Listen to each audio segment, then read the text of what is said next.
possible to sleep for days and to still think you're right here awake. The cost of living isn't much to make, but God, it's so hard to save. And when they told you everything was safe, were you safe?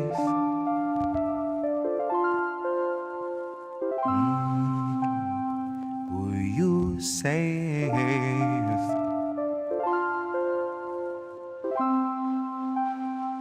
Were you safe?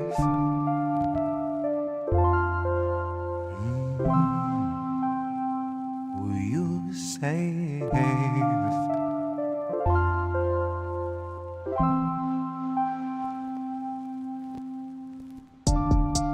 I guess this isn't such an awful place. Is that what you want me to say? You prove it's possible to sleep for days and to still think you're right here awake. The cost of living isn't much to make, but God, it's so hard to say. And when they told you everything was safe, were you safe?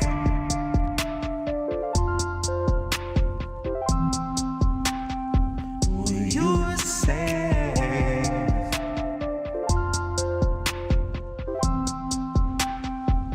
Were you safe?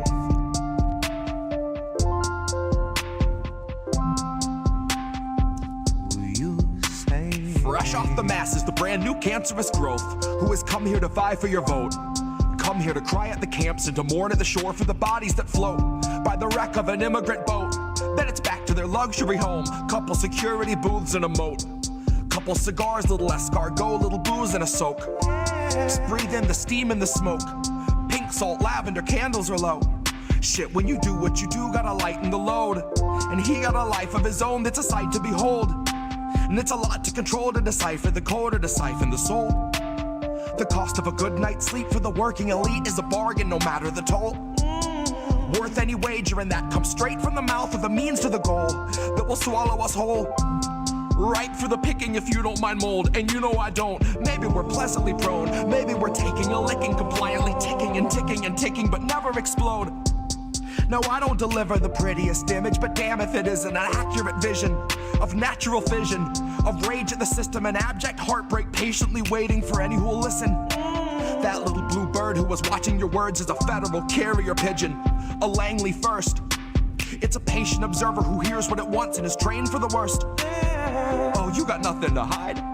They'll be the ones to decide that after they root through your purse, after they read all your text, after they raid your apartment, confiscate all of its contents, then conjure up evidence out of the air on a wing and a prayer and malicious intelligence nonsense. Any presumption of innocence long since gone, right along with your comforts and constants. Historically first they will come for the communists. So why in the fuck would I say I'm a communist? Well, it might be I love my community more than the monsters of opulence who are holding us hostage, who are vomiting promises. Might be I'm all done seeing our pensions and benefits harvested. Might be I'm all done watching the populace being disarmed in the guise of an armistice. Watching a woman collapse on the floor who will rise no more. She is wheeled out the door and you're next in line for the pharmacist. If you can get me to vote, it's a hard no confidence. But part of the charm of deception is politics wearing the mask of incompetence. It's all in the art of austerity, darling. It's all in the slide of the providence. Until home is as wide as your cubicle height and is only as deep as your coffin is. Maybe I'm miles away from impatience, aching to break off the head of the snake where the capital lust, reptile brain, and the margin of profit is. Like off with his. Like off with his. I guess this isn't such an awful place. Is that what you want me to say? You prove it's possible to sleep for days and to still think you're right here awake. The cost of living isn't much to make, but God, it's so hard to save. And when they told you everything was safe, were you safe?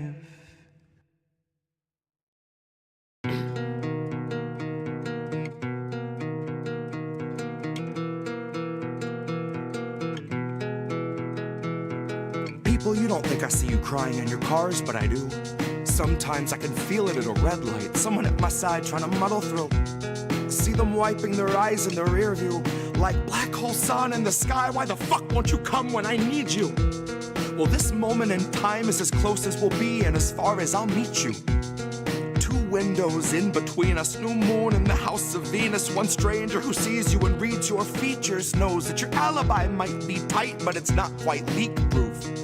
So if you're sitting at the light and you're crying in your car, just know that I see you. And it's a 50-50 that I'm bloodshot, gun-shy, once bitten, twice tried, ribs pried wide to the sky till I'm see-through. That's you, in case you don't recognize yourself.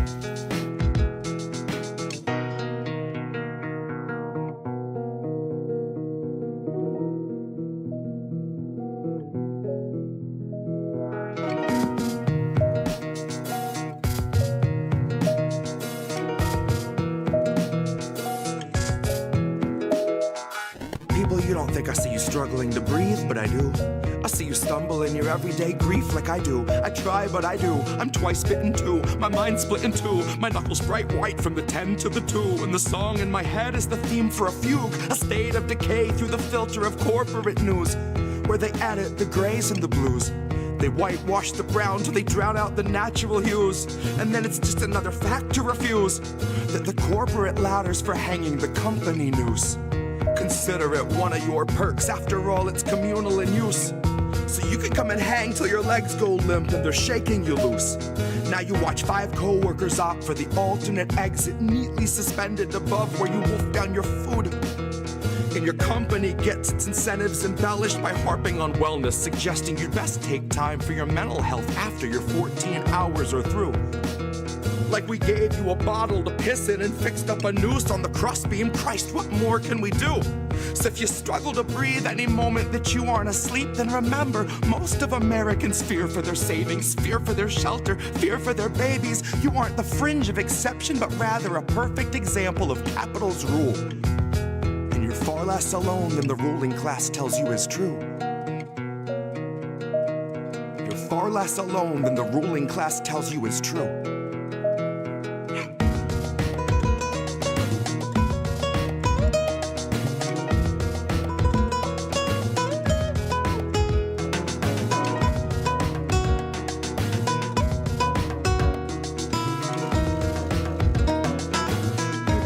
I see you crying in your cars, but I do.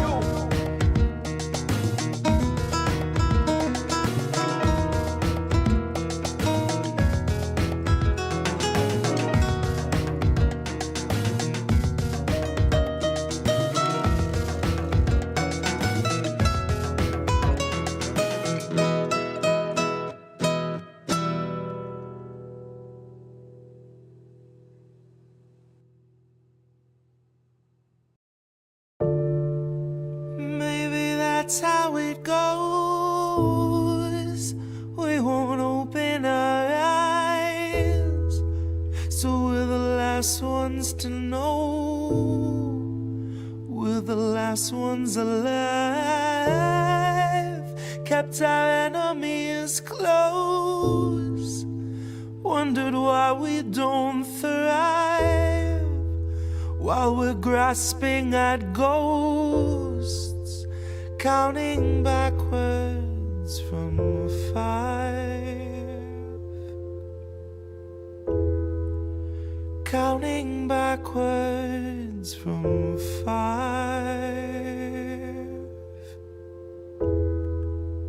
Counting backwards from 5. Count back from 5. The theater on fire, the cast on strike. The studio stock starts taking a dive. The contract's tossed and they're gone with the tide. The heads and execs, their hands are tied. We can't pump this dreck and treat you, right? But what do you expect from the industry type who survive by the leeching of bodies and minds?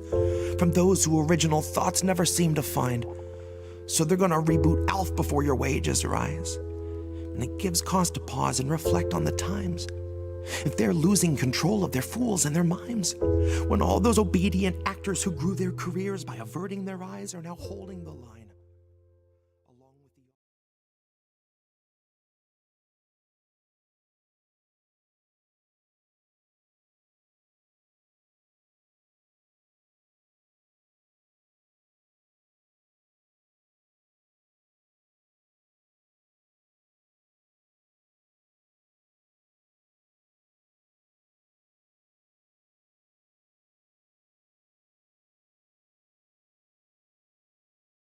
There's a difference between peace and liberation, is there not?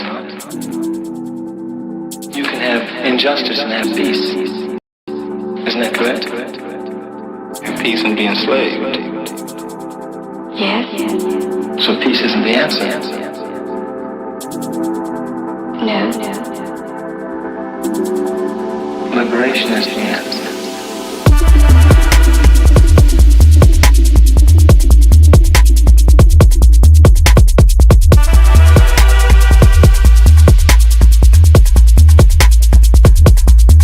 Liberation.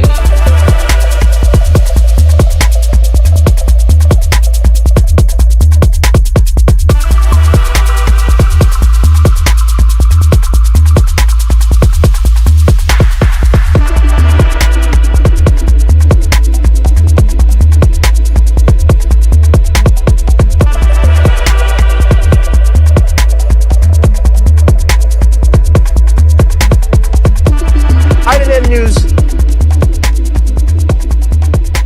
It is Wednesday, my dudes.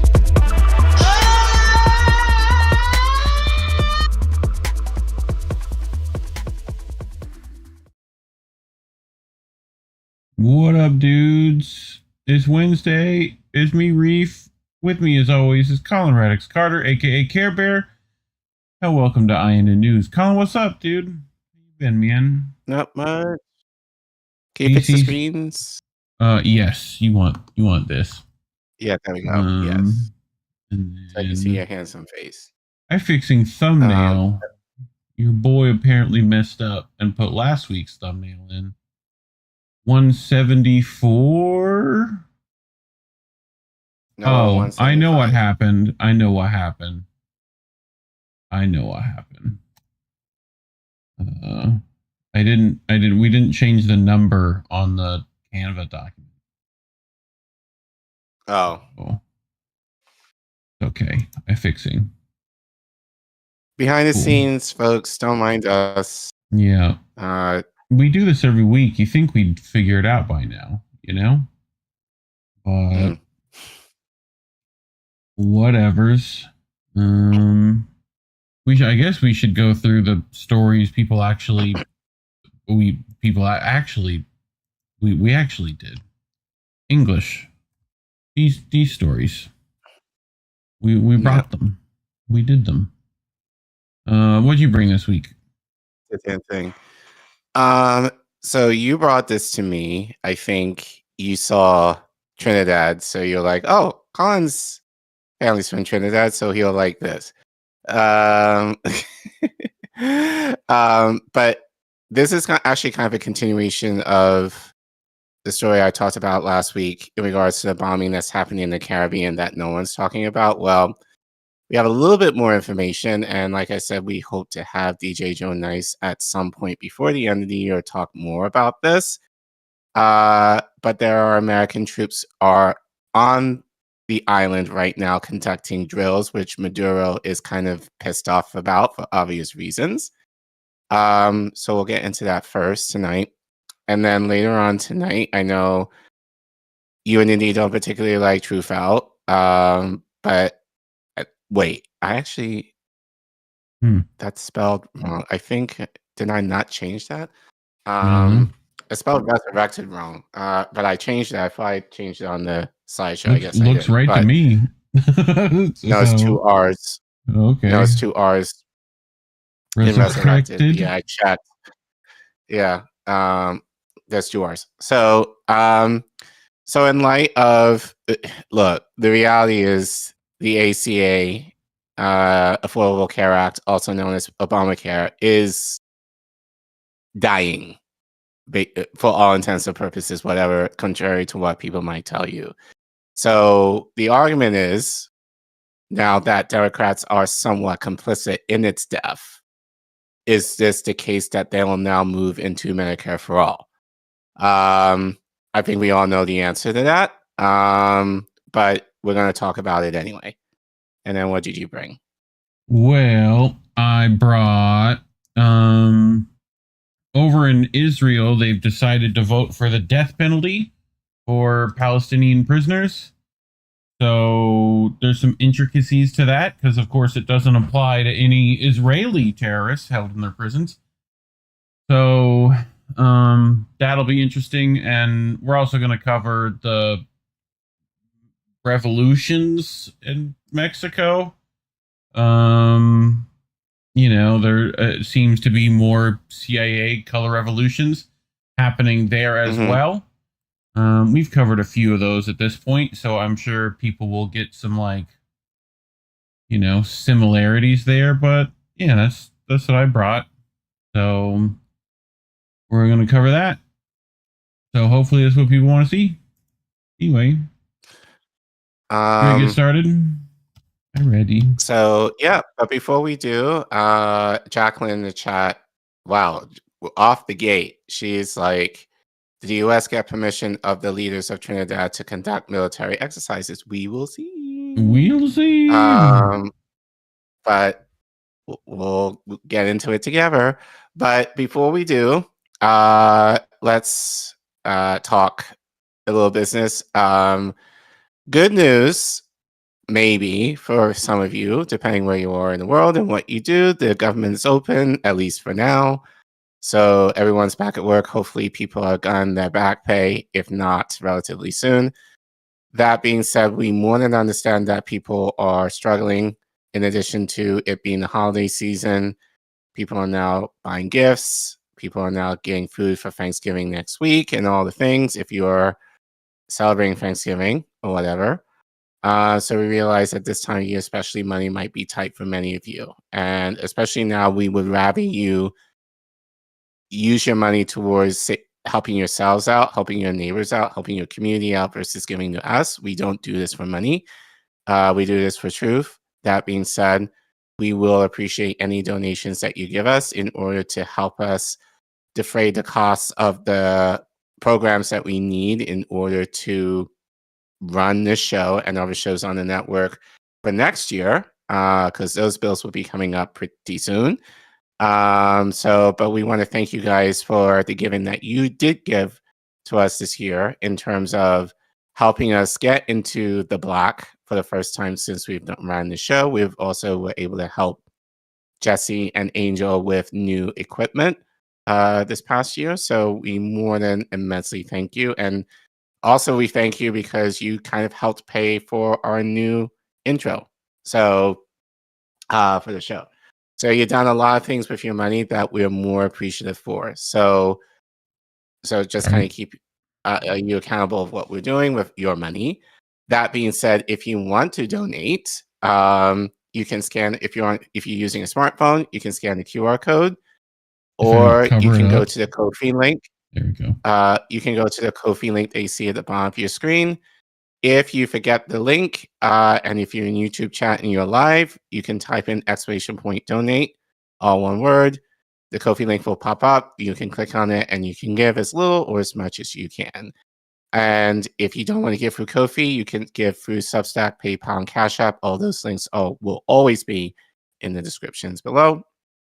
The benefit of Ko-fi is that you get to see your monies and your message in chat or during the live stream. So that's the little perk. Yeah. And shout out as always to people who have given at any point while we've done this show. And once Reef gets up the screen, it's the ones weird, but I'll fix it. 2 seconds. Is it no, it's programming or you? No, it's a bit of both. Here we go. Kept moving a window back over to that screen. I don't know. Weird Windows tomfoolery. But shout out to our supporters. Anyone who's given at any point, you make it on our Roll of Fame. Those highlighted are our mega donors, the ones who generously give consistently and a lot. Your names are featured here in the beige, khaki color, whatever that color is, as well as your name will be featured in our closing credits of the show. So just as our way of saying thank you guys so much for supporting us and loving us. And and just hanging in there with us. But as we keep saying, if you can't give, that's fine. More than okay with us. The free way, if you want to support us, it's to like, comment, and subscribe to the channel. And yeah, check to see if you are still subscribed, because YouTube does tend to do some shenanigans in terms of kicking people off subscriptions. So we just want to make sure you're getting up-to-date information regarding clips. Most of the time, because sometimes they don't always tell you. And anything in relation to the show or on the network, you'll be able to get those updates. So, but we love you and we thank you. And yeah, we should get started. Dope. Cool. All right. You ready? Yeah. I guess. All right. So actually, let me get that. There we go. All right. So our first story tonight, this is kind of a part 2, kind of a little update in terms of the bombing in the Caribbean that I reported on last week. So shout out to friend of the show, Dave DeCamp, from Anti-War News. Antiwar.com, sorry. He reported on this story the other day. So we wanted to give a little bit more of an update. And as I said last week, I am not as knowledgeable on this story as I probably should. But we're hoping to get DJ Joe Nice, who has been watching this a little closely. And he's been to Trinidad recently. So we're hoping to get him on to talk more about what's going on down in Trinidad and what's happening in Venezuela and our involvement down there. But Dave reported from antiwar.com, U.S. Marines conducting drills in Trinidad and Tobago, just miles from Venezuela's coast. And Maduro has criticized the U.S. drills in the Caribbean island nation. So Dave reports U.S. Marines. Oh, did it move? There we go. U.S. Marines began drills on Sunday in Trinidad and Tobago, the Caribbean island nation that's just miles off the coast of Venezuela, as the U.S. military continues its activity in the region amid a push towards a potential U.S. attack aimed at ousting Venezuelan President Nicolas Maduro. The U.S. Embassy in Trinidad and Tobago said the U.S. Marine Corps 22nd Marine Expeditionary Unit will be deployed to the Caribbean nation from November 16th to November 21st and will participate in exercises with the Trinidad and Tobago Defense Force.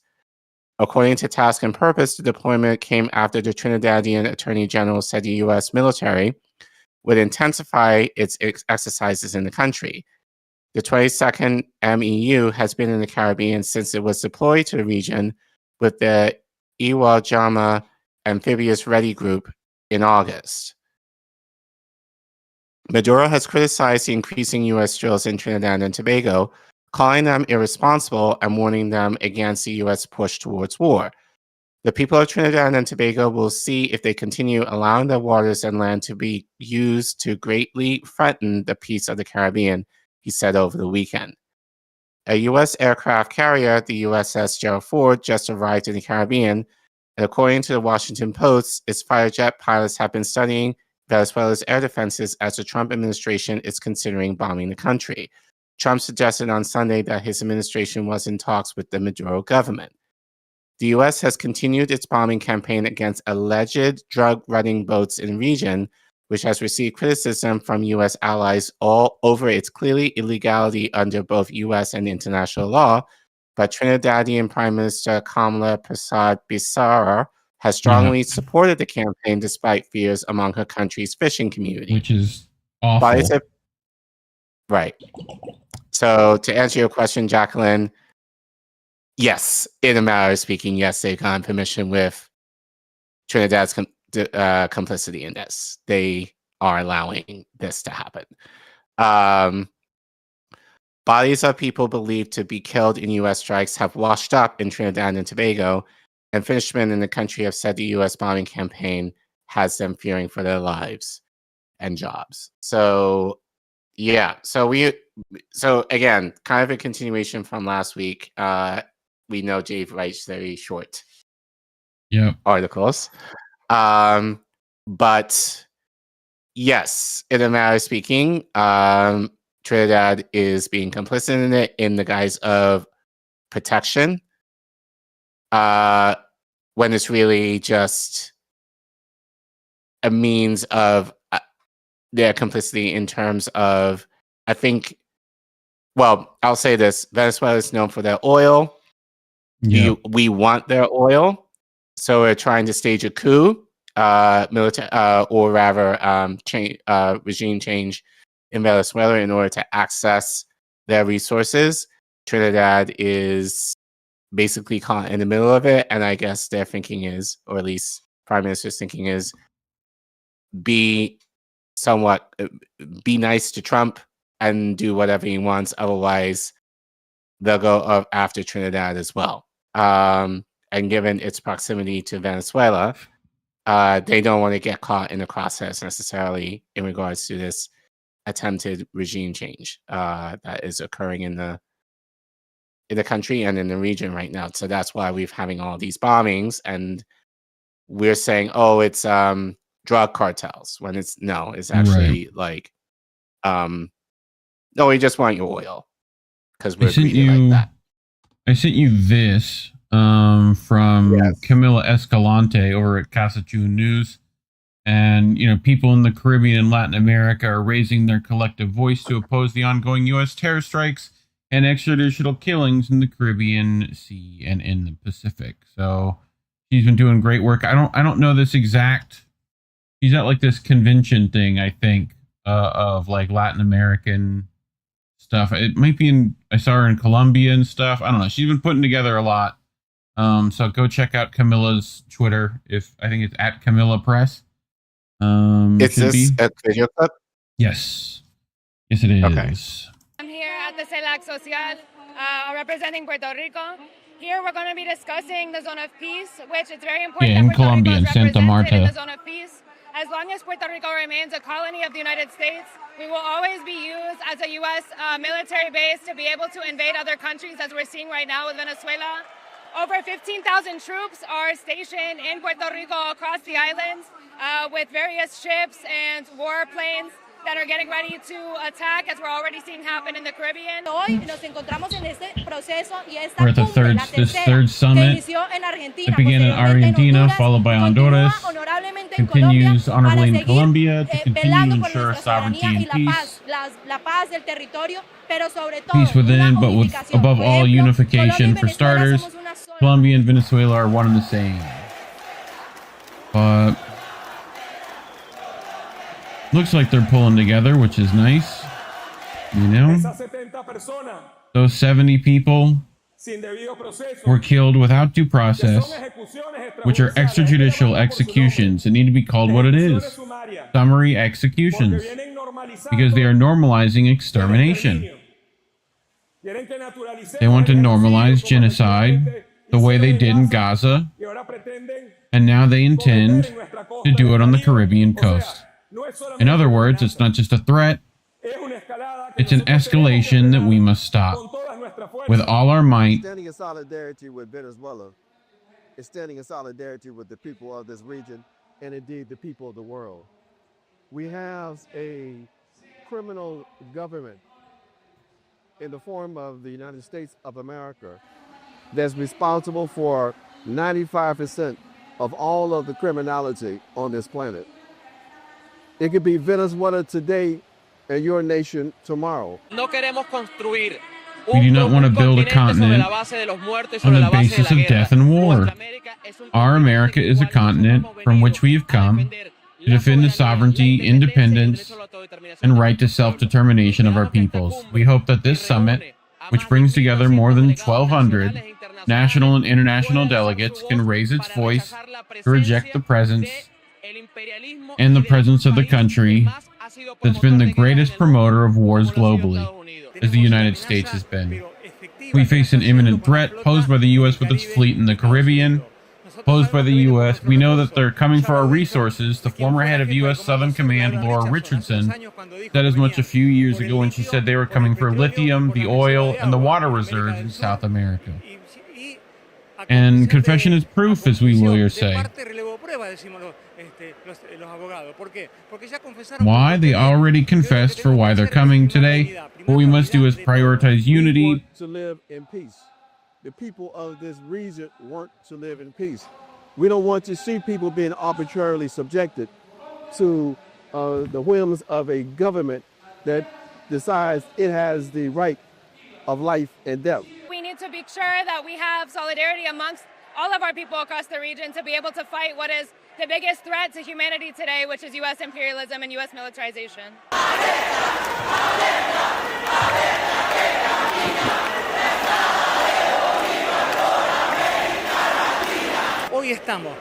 Today we stand with Venezuela, with Nicaragua, with Cuba, with Colombia, and with Mexico. We support unity of the Patria Grande. Latin America and the Caribbean is and will remain a zone of peace. And of course, we reject the entire Monroe Doctrine and the entire doctrine of domination on our continent. Out with militarism of Latin America. But, yeah.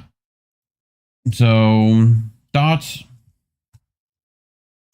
Well, again, we talked about this last week. Well, I read about this last week in terms of CARICOM is asking for Latin America to unify in terms of this threat. Most of the CARICOM islands are in support of it, with the exception of Trinidad. Yeah, and that was for obvious reasons right now. The People's Social Summit of Latin America and the Caribbean, just for those who want to know. So, So, and then I think there some. I think it was Argentina, obviously. Who, and then I think another one, I forgot which one right now. They are not necessarily in support of this unification against the U.S. Right.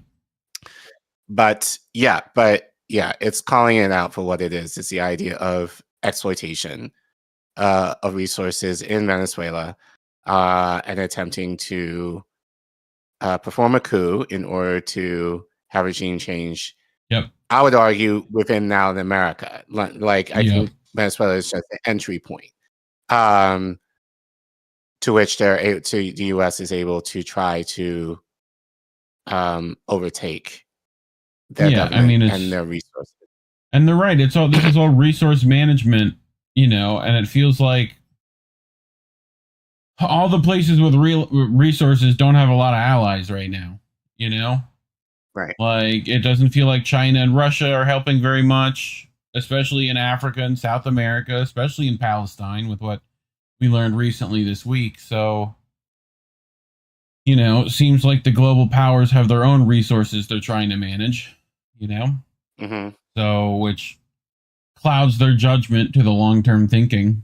But you heard him mention the Monroe Doctrine. That's, part of this as well, which we've talked about. So, I don't know. We're definitely keeping an eye on this because you should, Yeah. But but as I said, hopefully we can get DJ Joe Nice before the end of the year to talk a little bit more about this, at least from the Trinidadian perspective. And being that I know he's been there a few times over the past year, just being able to kind of reach out to Camilla too. Sure. So, but gotta remind me to do that. But yeah. So we'll definitely continue to update, and we'll definitely hopefully get some, I wouldn't say experts, but people are more knowledgeable than us in terms of what's happening down there, and just for us to kind of think about.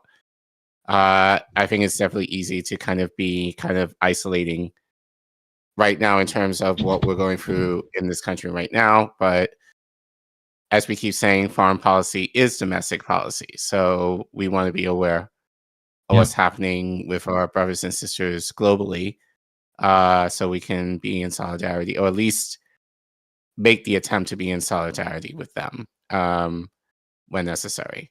But talking about stories like this, and shout out again to Dave DeCamp for his reporting, is why we are demonetized, and YouTube it has demonetized us because we talk about stories that are not favorable to their AdSense. So the way we're able to get support, or at least financially, through our work, or at least our reporting commentary, is through you, and we are very appreciative of that. So if you want to support us financially, you can scan the QR code you see on the screen, or go to the Ko-fi link you see at the bottom of your screen. And if you're in the YouTube chat and you're live, you can type in !donate all one word in order to access the Ko-fi link in case you forgot. And you can click it, and then you can give as little as much as you want. Any bit helps. It really does. You can also give through Substack, PayPal, and Cash App. Links are in the description below. And as always, we don't expect people to give because we know times are hard.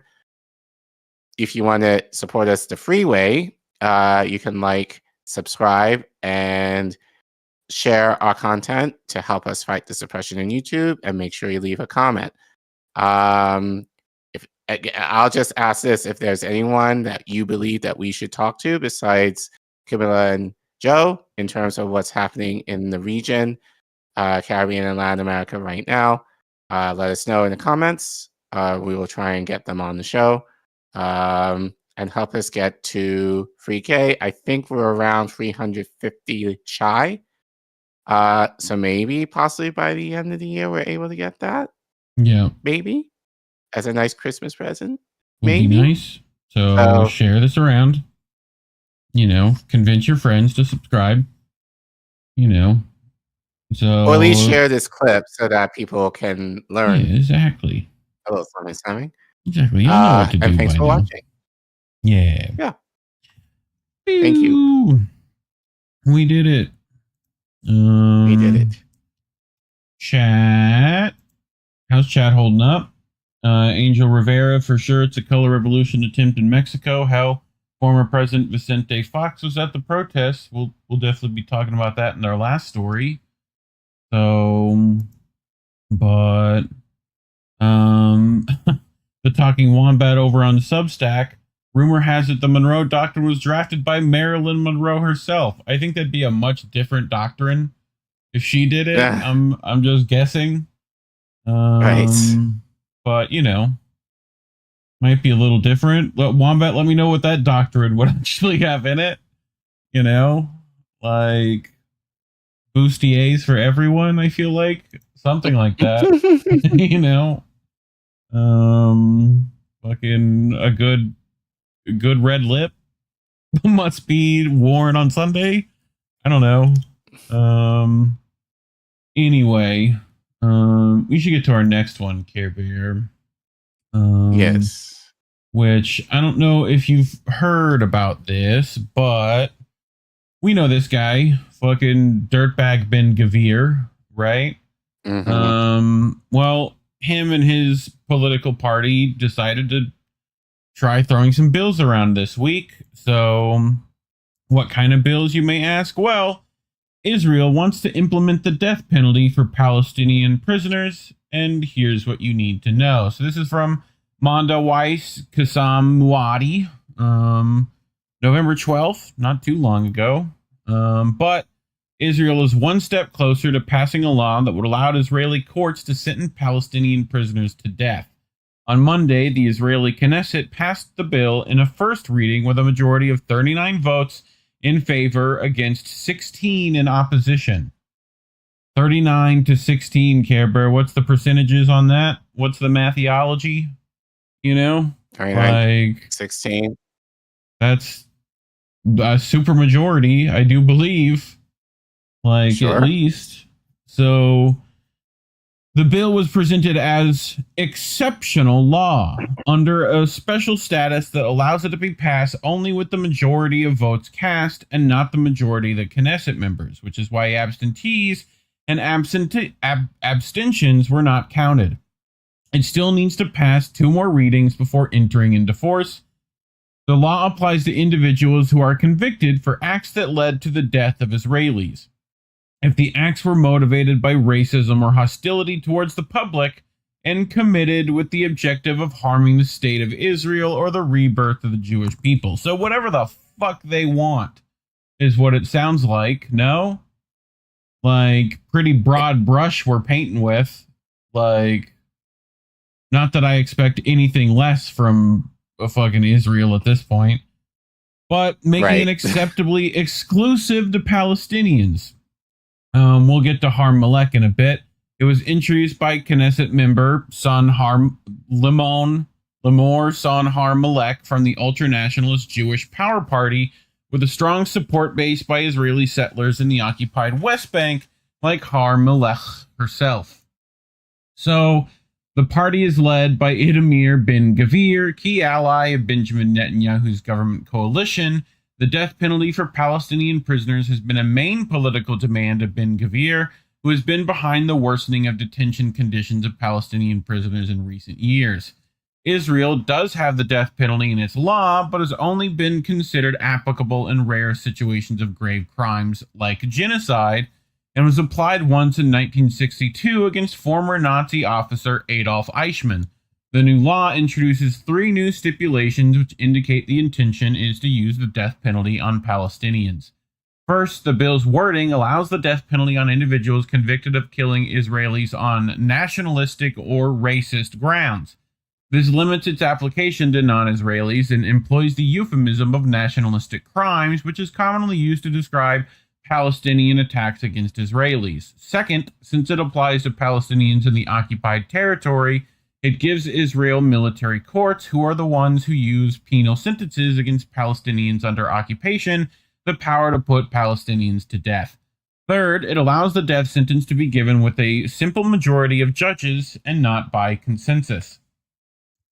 Even still, Ben-Gvir continues to push to loosen the law's application even more to give Israeli forces the authority to execute Palestinians in the field. The law has several opponents, including Yair Lapid's opposition. There is Future Party and the Orthodox Haredi representatives. The opponents to the law abstained from voting, and many lawmakers were absent, but since it was introduced as an exceptional bill requiring only a majority of votes cast, it passed. Ben-Gvir celebrated the vote in the Knesset by distributing sweets to Knesset members. Opposition leader y'all got to figure out these names over there, man. Avigdor Lieberman commented by saying that a terrorist has to die either on the battlefield or in court. Another opposition leader, Yair Lapid, refused to vote in favor of the bill, calling it a political stunt by Ben-Gvir's party, arguing that there is already a death penalty law in Israel. The Palestinian Prisoners Club said in a statement that Israeli forces already execute Palestinians in the field through loose rules of use of lethal force, which allow Israeli soldiers to shoot and kill Palestinians at military checkpoints, especially in the West Bank, or Palestinians who take part in peaceful protests or during raids into Palestinian areas. The Prisoner Club also indicated that Palestinian prisoners are exposed to slow death through systematic deterioration of inhumane living conditions, medical crimes, and torture. The club referred to medical neglect of Palestinian prisoners, of which Israeli prison services have been accused in recent years by human rights groups, especially after the death of several ill Palestinians in jail or shortly after release. Lacking proper treatment, according to the UN, 75 Palestinians have died in Israeli prisons since October 2023. In reaction to the passing of the bill, Amnesty International, who I've got issues with, feel free to come argue, Amnesty, Senior Advocacy Director Erica Guevara Rosas said in a statement that the passing of the bill was a product of ongoing impunity for Israel's system of apartheid, which did not occur in a vacuum. According to Rosas, the bill comes in the context of drastic increase in the number of unlawful killings of Palestinians, including acts that amount to extrajudicial executions over the last decade and a horrific rise of deaths in the custody of Palestinians since October.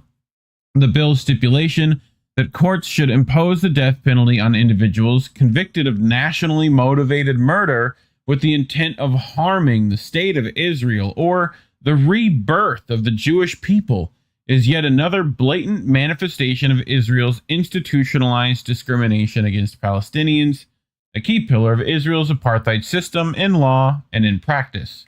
Rosas explained, "It is additionally concerning that the law authorizes military courts to impose death sentences on civilians that cannot be commuted, particularly given the unfair nature of the trials held by these courts, which have a conviction rate of over 99% for Palestinian defendants." Mahmoud Hassan, a veteran lawyer who's been representing Palestinians in Israeli military courts for over 30 years, told Mondo Weiss that the Israeli military judicial system is a system of criminalization where every Palestinian activity, no matter how peaceful, is regarded as a criminal offense as part of the Israeli military judicial culture. Hassan explained that Israeli military judges come from the military institutions with the Israeli security culture, which is already biased against Palestinians. When a Palestinian is charged with a security offense, the baseline understanding is that they are going to be convicted. And as lawyers, we try to bargain an elevated sentence with the military prosecution, and this is why the conviction rate is over 99%. So far, the existing Israeli death penalty needed a consensus by judges, and the military prosecution never demanded the death penalty for Palestinians. This new law allows the death penalty to be passed with a simple majority, which would encourage the prosecution, if it goes through, to ask the death penalty for a Palestinian based on the claim of nationalistic motivation. What if a Jewish Israeli was charged with murder in the same circumstances? The same criteria wouldn't apply to them. The death penalty would still need a consensus, and the prosecution was most probably not asked for it, he said. Although the bill faces some opposition in Israeli politics, the fact that most opponents chose not to vote, knowing that abstention was not counted, rather than voting against it, indicates that the law will most probably pass if it reaches the second and third reading phases. Although as a general rule, laws don't apply retroactively. Itamar Ben-Gvir has explicitly called for the execution of Palestinian prisoners convicted under illegal combatant charges, mainly those accused of being Hamas fighters, captured since and after October 7th. Ben-Gvir has been promoting the law along his rhetoric on the need to execute Hamas fighters using the post-October 7th atmosphere. Shawan Jabaran, head of Al-Haq human rights organization Ramallah, told Mondo Weiss. The law still needs to pass 2 more readings and enter into effect, but the discussion is already steering on whether it would be applied to those convicted with unlawful combatant charges, and that alone has significant implications. Pointed out Jabaran, if the law is applied retroactively in one case, on one person, then the rule would be broken, and it would set a precedent that would allow its application retroactively on all Palestinians convicted of the same charges. He added, the passing of the law arrives as Israel continues to intensify its arrest of Palestinians, both in Gaza and in the West Bank. Since October, Israel has arrested some 21,000 Palestinians, of whom 9,000 remain in prison. I don't think people can comprehend those numbers. You know? No. When's the last time you saw 9,000 people in one place? Let alone 21,000 people. Concert, college. Maybe? Sure. Including 3,500 under administrative detention without charges or clear release date, and some 1,000 detained without even administrative detentive orders, according to the Prisoners Club, including Dr. Hassam Abu Safia, who's still behind bars. So, and I can't imagine he was very healthy at the minute. He was having health issues last time we heard from him. So, but any thoughts before I continue? I mean, this is just the word I'm thinking of, extermination. Yeah. So especially given how hostages were released, they're not willing to give theirs up. So it's oh, well, we might as well just unalive them. I'm surprised they're not using gas chambers for this death penalty. Honestly, at this fucking point. That would be too on the nose, Reef. I think they might do that just to prove a point. I think they're like that now.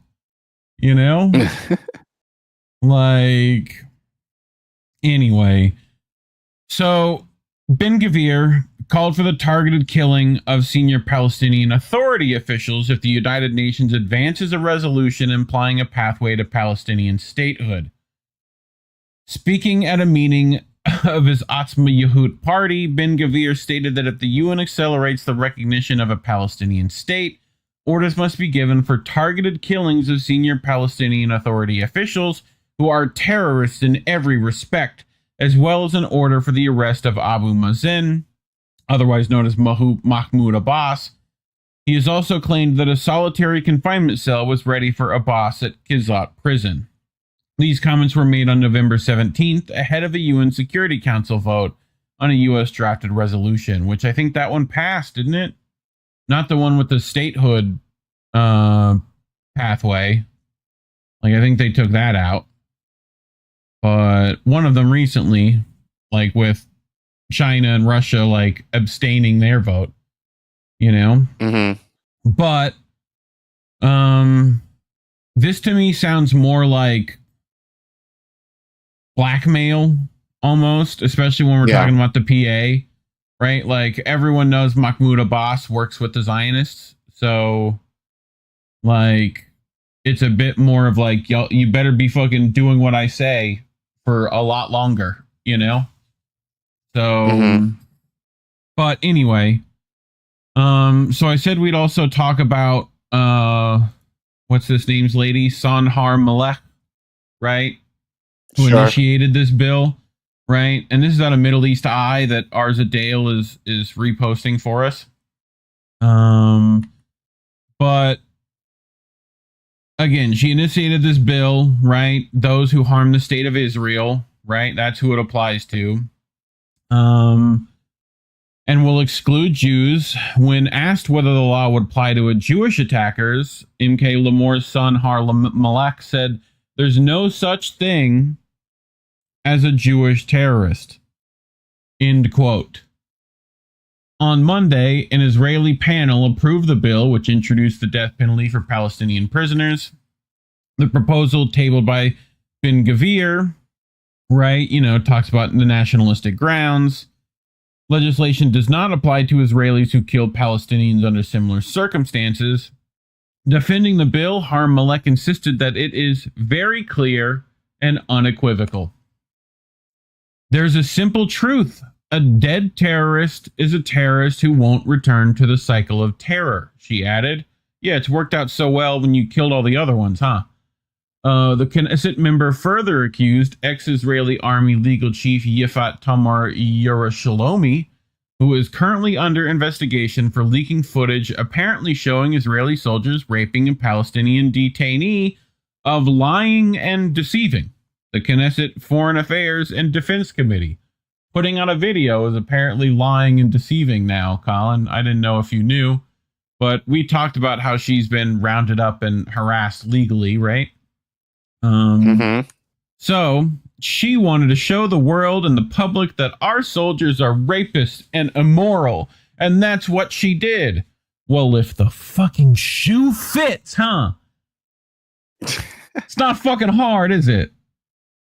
Despite 5 soldiers facing indictments for severe abuse in an ongoing trial into the attack, Harm Malek insisted that Tamar Yerushalmi framed the soldiers of Unit 100. The footage shows none of the violence she accused them of. No, we've seen it. It does. Harm Malek previously praised an Israeli convicted of murdering 3 members of a Palestinian family in 2015 as a, quote, truly holy man, and called for his release. Well, she's right up there with the people who protested for Israeli guards' right to rape. So, yeah. Closing thoughts, Care Bear. As Indy says, fuck Israel. Sounds like the U.S. fucking judicial system is what it sounds like. You know? Yes. Yes. Yep. Yes. Just, kill or at least punish the undesirables. Yeah. Yes. Yeah.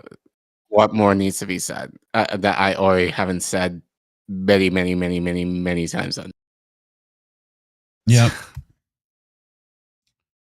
Pretty much. And I definitely feel like talking about it is why we're demonetized. So you can scan that QR code on your screen or go to ko-fi.com/Indie News Network if you want to get around that system and help keep the lights on over here anyway.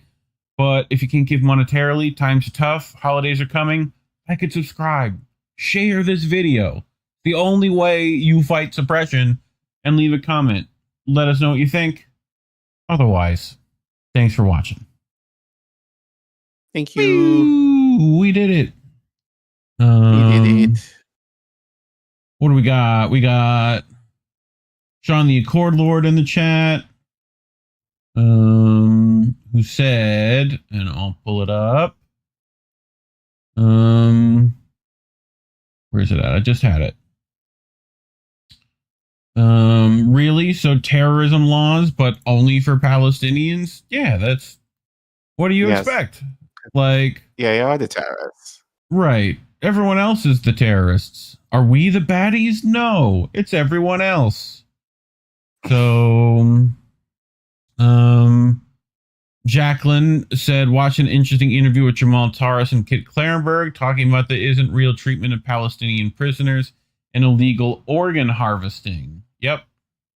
All sorts of trafficking going on over there. So, but you heard about that? Were they like finding Palestinian bodies with none of their organs left? You know? Oh. Yeah. So I'm sure those are on the black market if you need new kidneys, I guess. Like, I mean, yeah. Just like if you can, if there's a horrible thing you can come up with to do to someone, it feels like they're doing it. You know? Yeah. So Sean said Ben Gavir is such a psycho. Yep. I feel like that word, there isn't strong enough words anymore, you know? Like, we watched in real time a mass atrocity, all while being told nothing to see or hear, folks. This I hope will go down in history as one of the most talked about tragedies. And there'll still be people arguing about it, you know? Yeah. Like, and won't listen to the people who've been paying attention. So Natalie Williams adds ghoulish. Yep. I feel like ghouls have much better manners, actually. You know? I'm just saying. Even they're like, yeah, those people are, I don't want to be associated with that kind of crowd.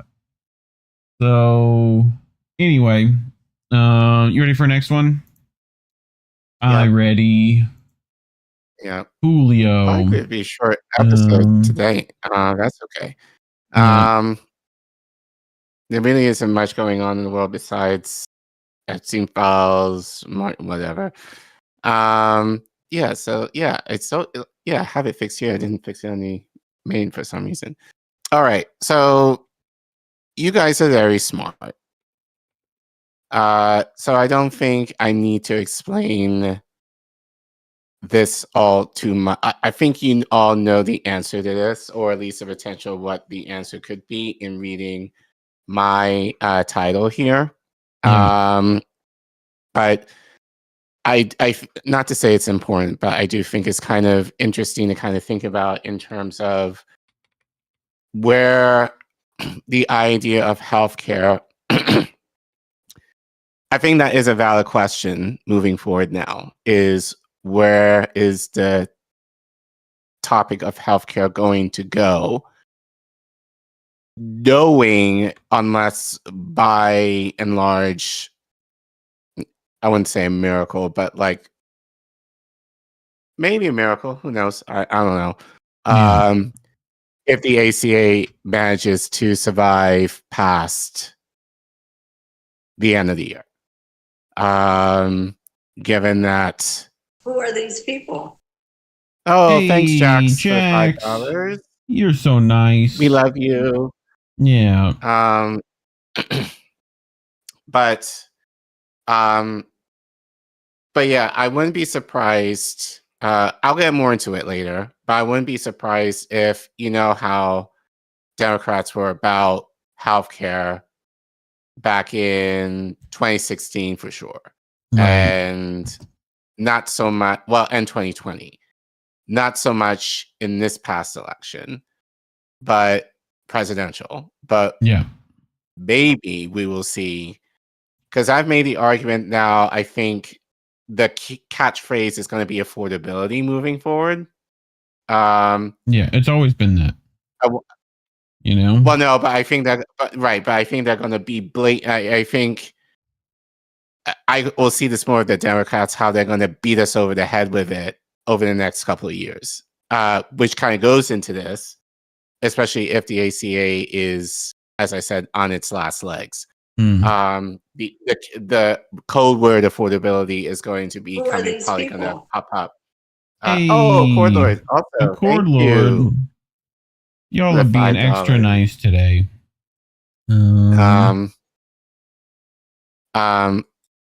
But anyway, long digression. But this is from Truthout.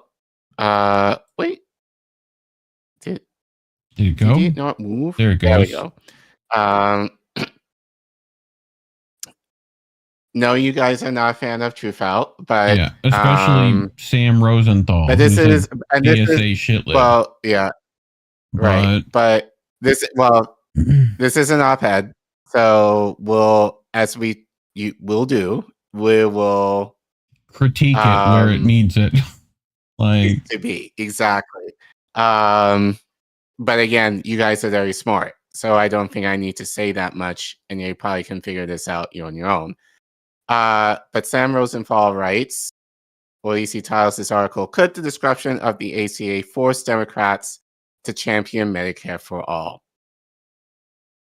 I think we all know the answer to that. But anyway, we'll play along for a little bit.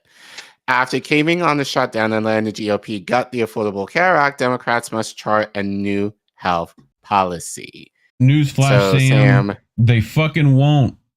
But I'm sure we'll get to that. Yeah. But anyway, let's see what he says. And let us know in the comments what you think. Or if you're watching as a clip or if you're live. Yeah. After the longest government shutdown in U.S. history, Senate Democrats faltered and entered a standoff with their Republican colleagues. Democrats had initially dug in for the funding fight, they said, to protect subsidies for the Affordable Care Act. These government tax credits, set to expire at the end of the year, keep health insurance affordable. That probably should be in quotations, but I digress. Affordable for the millions of Americans who are covered through the ACA. In the end, the only concession Democrats extracted from Republicans was a promise to hold a vote on the ACA subsidies, a vote that is almost certain to fail. Ultimately, 7 Democrats and 1 independent, Senator Angus King, who caucuses with the Democrats, broke ranks with their party and voted to approve the Republican-backed budget.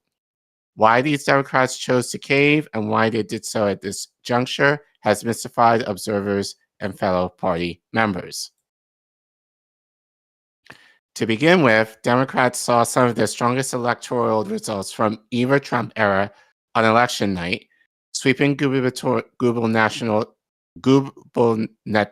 contests and winning important victories across the country.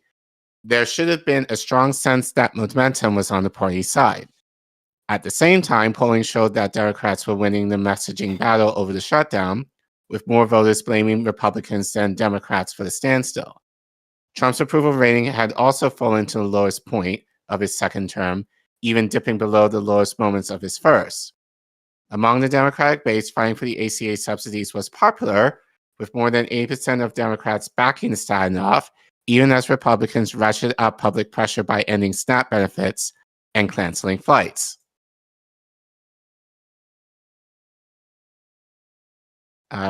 With so much seemingly working in their favor, why did Democrats abruptly cave? Senator Jeanne Shaheen publicly cited a sense of irretractability that there was no clear path to ending the shutdown without one side conceding. Shaheen reportedly led a group of moderate Democratic senators who worked with Republicans to bring the standoff to an end. Meanwhile, Senator Tim Kaine of Virginia surely felt pressure from his constituents to reopen the government and end furloughs for federal workers, given that Northern Virginia is home to hundreds of thousands of federal employees. For other Democrats, however, the rationale is far murkier. Theories abound. Some observers point to a general lack of strategy within the caucus, while others blame Minority Leader Chuck Schumer for a failure of leadership. More partisan voices have argued that Democrats simply could not stomach watching Republicans inflict so much pain on SNAP recipients, federal workers, and the public at large. There was also speculation that some senators worried that forcing Republicans to eliminate the filibuster might set a precedent that moderate Democrats fear could later empower their own party's progressive flank. In bailing Republicans out, though, Democrats have created more problems for themselves. First, outrage is growing within the party's own ranks, taking particular aim at Schumer. This intercedent discord is likely to die down anytime soon. And with insurance subsidies still likely to expire for more than 20 million people in the US, the party is now partially owns the forthcoming healthcare crisis. If Democrats had won real concessions from Republicans who had forced the GOP to overturn the filibuster to unilaterally reopen the government, they would have kept themselves insulated from the consequences. Instead, they now bear partial responsibility for the looming ACA catastrophe. While the government shutdown disrupted many aspects of US life, its most lasting legacy may be the harsh light it once again cast on the fragility of the US healthcare system. It is a searing indictment of the US healthcare system that more than 20 million people can lose coverage overnight based on the decisions of just 100 elected officials. This moment naturally raises the question of whether Democrats are prepared to pursue more permanent and decisive action to guarantee healthcare for all people in the US. The party currently sits in the minority in Congress and does not favor the White House. Yet with Trump's favorability cratering and the 2025 election results hinting at potential Democratic gains in the midterms, the party may soon regain significant governing power. The question then is what Democrats would do to address the healthcare crisis if they were once again tasked with legislating. In 2020, the last competitive Democratic presidential primary, support for Medicare for All was a major issue. While proposals under that label vary, most involve establishing a single-payer national healthcare insurance program in which the federal government covers all healthcare costs for everyone in the U.S. Bernie Sanders made Medicare for All central to both his 2016 and 2020 campaigns, popularizing the idea that healthcare is a human right. At one point, as many as 10 Democratic presidential hopefuls expressed initial support for Medicare for All. Some later retreated from that stance. Kamala Harris backtracked after having supported it in the Senate, while Pete Buttigieg shifted to Medicare for All who want it, which would have left the private insurance system largely intact. Ultimately, firm support for a true Medicare for All system remains strongest on the party's left flank, represented by Sanders and the snake herself, Elizabeth Warren. If Republicans allow ACA subsidies to expire, however, healthcare reform is almost certainly to return to the political forefront. Single-payer, universal healthcare bills introduced this session in both chambers of Congress has struggled to gain support from even half of their respective Democratic caucuses. Until now, however, Democrats could rely on the ACA as cover for not backing more comprehensive healthcare reform. But if Republicans generally begin dismantling Barack Obama's signature domestic policy achievement, something they have long threatened, Democrats could suddenly find themselves without that shield. And if millions lose health care coverage heading into the 2026 midterms, Democrats may rediscover the appeal of a bold populist policy guaranteeing universal coverage. Still, the barriers to passing anything resembling Medicare for All remain steep. The Democratic Party is deeply divided on the issue, and with over $7 million in PAC spending from the health insurance industry during the 2024 cycle alone, that sector's influence continues to present a formidable obstacle. Yet the collapse of the ACA subsidies and Democrats' complicity in that collapse may force a reckoning. The question now is whether the party is prepared to meet the healthcare crisis it helped create with the sweeping solutions the moment demands. So the answer, no. How does the Senate vote? How does the Senate vote? Fuck the whore! I mean, like we done know this already. Like, you know, I don't know. I mean, this is the with like DSA cats. Like they keep expecting Democrats to make the right tactical choice, and it's like, no, that's not what their donors want. That is right. This is all kabuki theater. You're just watching them change masks. Like it's not right. None of it's real. None of them hold real power. Like, and look, the reality is, and we've reported on this, like if they wanted to talk about Medicare for all, or at least highlight it in their campaign, why did they remove Medicare for all or anything really regarding healthcare last year? Because remember, I think I talked about this at the DNC. Medicare for all, or really healthcare, really wasn't on the table. It was just the idea of expanding the ACA, which again, they didn't really do during. Well, I could be wrong. So if I'm wrong, please let me know in the chat. They didn't really expand the ACA really at all during Biden's administration. They just basically, which was their excuse forever. We're going to expand it, you know? Right. Never did any of that shit. Right. But here's the thing that people are not talking about, which I think I've said before, but I'll say it again.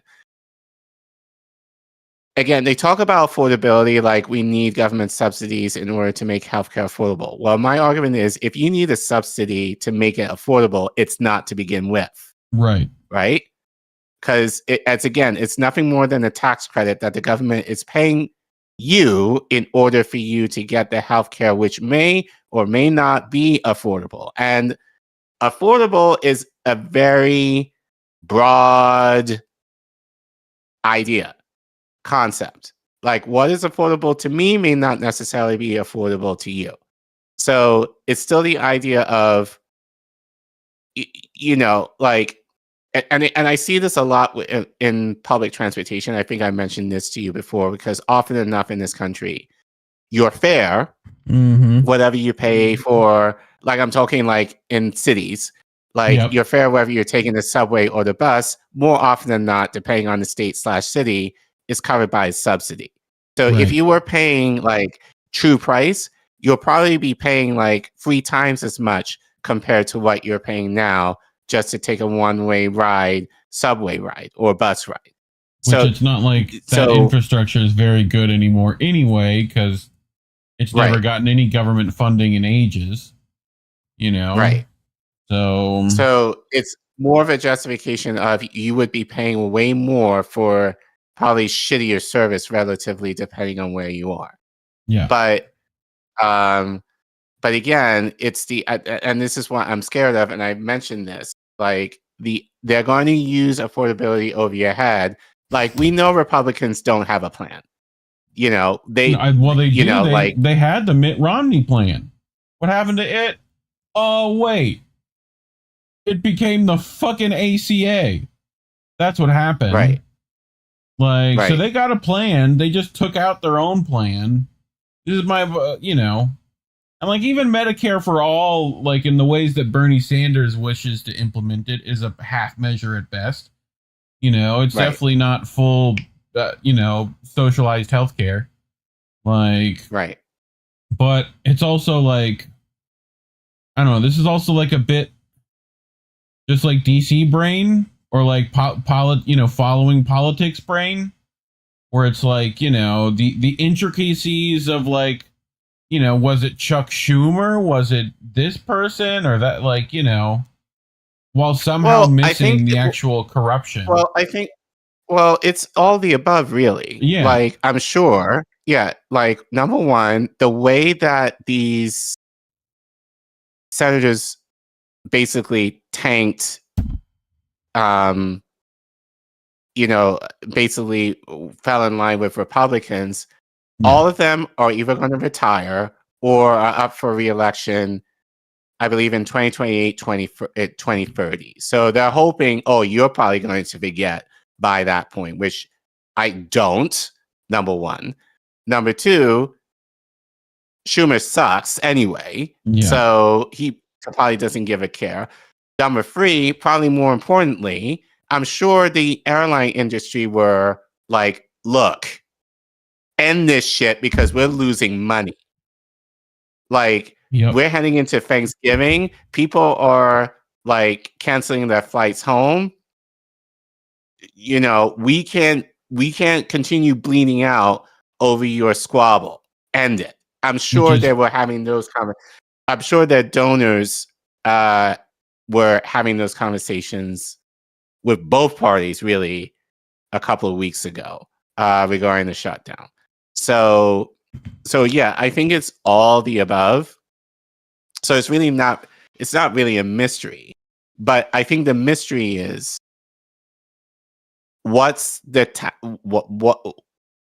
is the carrot that they're going to use on you in order to get them to vote for you. And obviously, and I think honestly, in a way, I'm saying Democrats want the ACA in a lot of ways to tank, because then it would be the excuse that they can kind of say, oh, well, this is what Republicans did. But the one thing I will say for Sam in the article was, well, you were complicit in that too, because, you strategized your leverage. Now, yes, it was hurting a lot of people, but you had favorability, even though, and again, people are not making this point, Republicans offered to end this a month ago.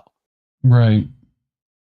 The compromise that they came to was on the table back in October, at the beginning of the shutdown, and the Democrats said no. So you had people without paychecks for over a month unnecessarily, really. So, but even with that idea, people will still look at Trump and will be like, you're to blame. So they had that in their favor and they squandered it. So now the question is, as he said, they've always had the Affordable Care Act as a shield, and I think mostly because it's Obama's trademark policy, and the idea that Republicans have been trying to remove it has been their tactic to force people to vote Democrat. Yeah. Now I believe the removal of it would be well, see, this is what the Republicans did. Same thing with ICE right now. Same thing with they're going to use women's rights issues, and they're going to use Roe v. Wade. We've talked about this ad nauseum, how they try to manipulate these issues that they could have cemented for years. Right. So the thing that I am curious about is what's their plan? What are they going to use to replace this with? I'm talking about Democrats. That's the thing that I'm interested in figuring out, because it's not going to be Medicare for all for sure. Yeah. So that's not financially viable for their donors. Right. So so this will be interesting. That'll be interesting to kind of see what they're going to cook up within the next few months to kind of convince people in terms of their insurance rates rising, what Democrats are going to make the proposal to. So that'll be the thing to watch, probably definitely within the next few months. For sure. But there's going to be a world of hurt for, and and let's be clear, like that's 20 million people. That's not relatively, and I don't want to downplay this, but it's not a lot of people this affects. This is about under 10% of the population will be affected by this in some way. So I don't want it to seem like I don't care for those people, even though it might be relatively low. But but again, it's going to be made. It will be made a big issue, I guess. But the issue is in what way. So, but the idea of Democrats making Medicare for all a thing, it's not going to happen. So, but I'm sure you guys know that. Yeah. Hopium, but yeah, yeah.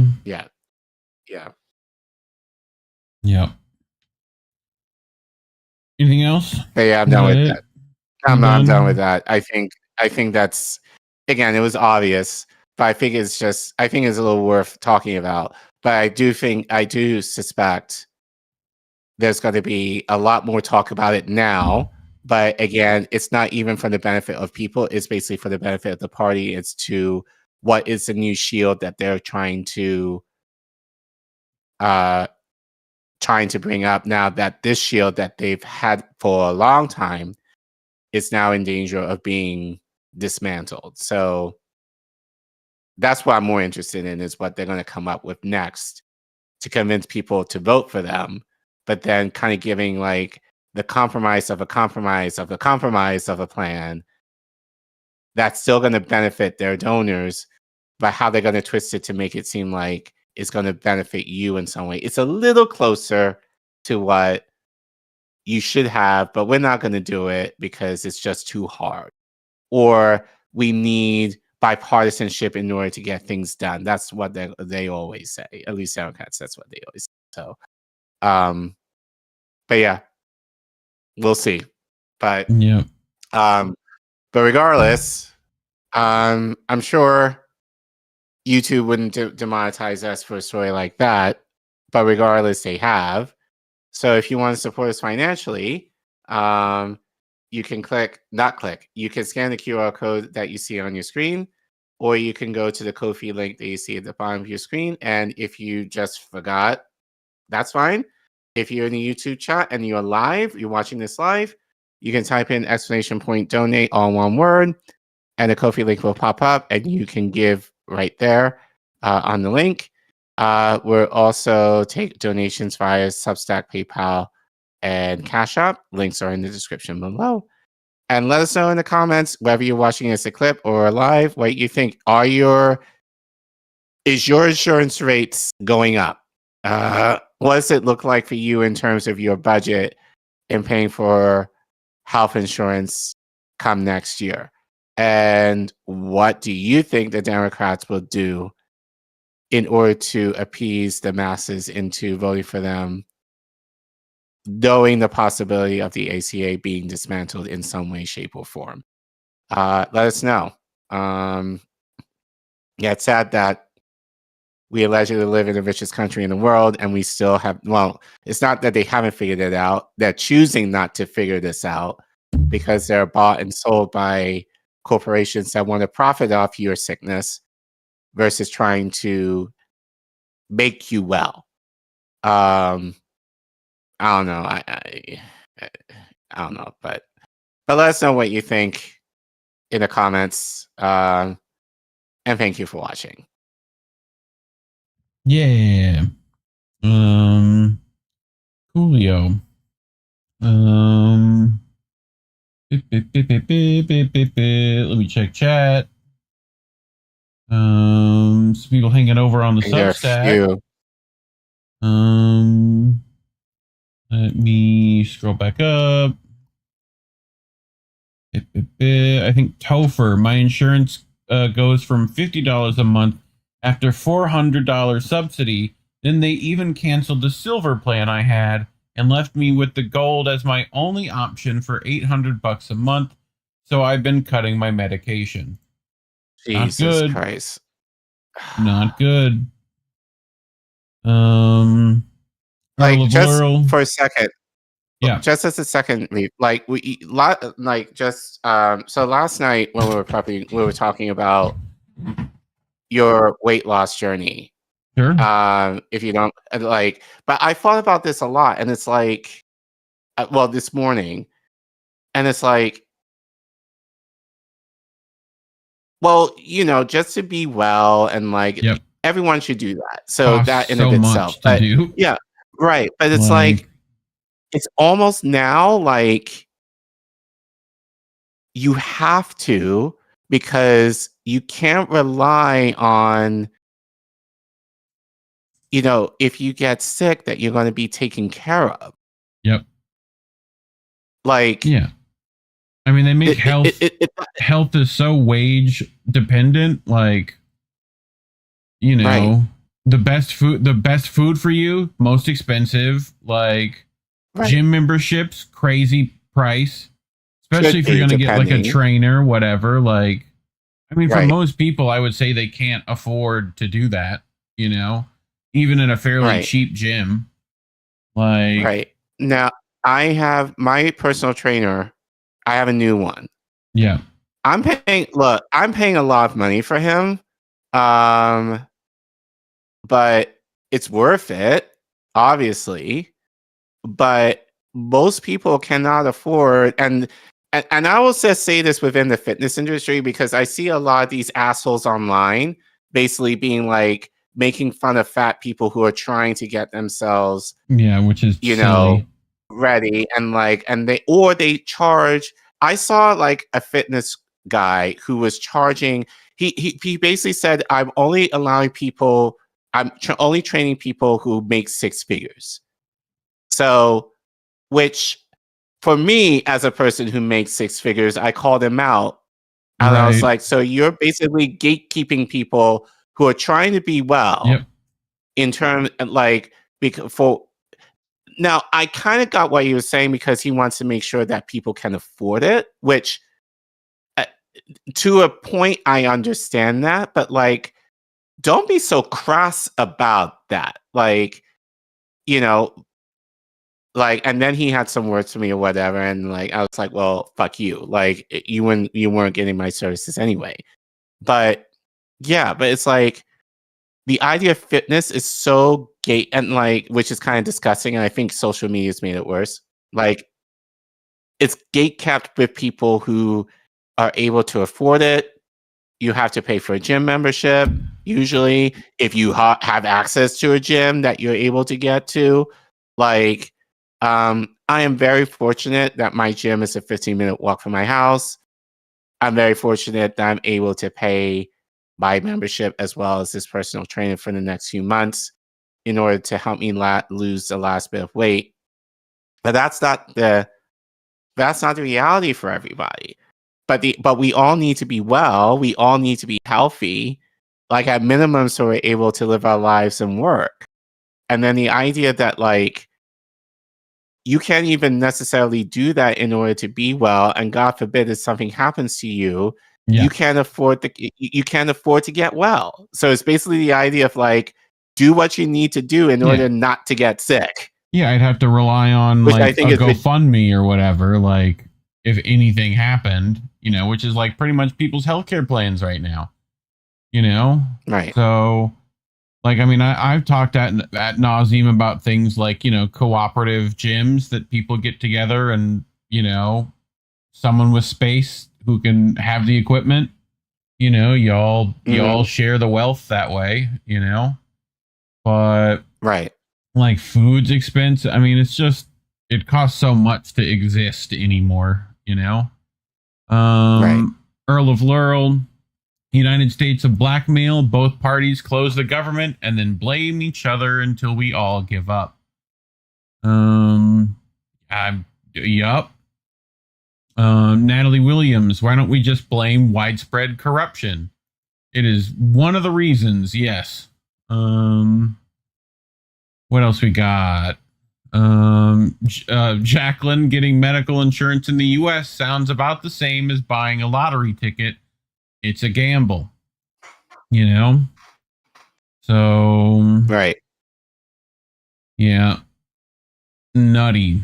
Natalie, it's like throwing darts at a board in a dark room with a blindfold on after getting off a sit and spin. Yep.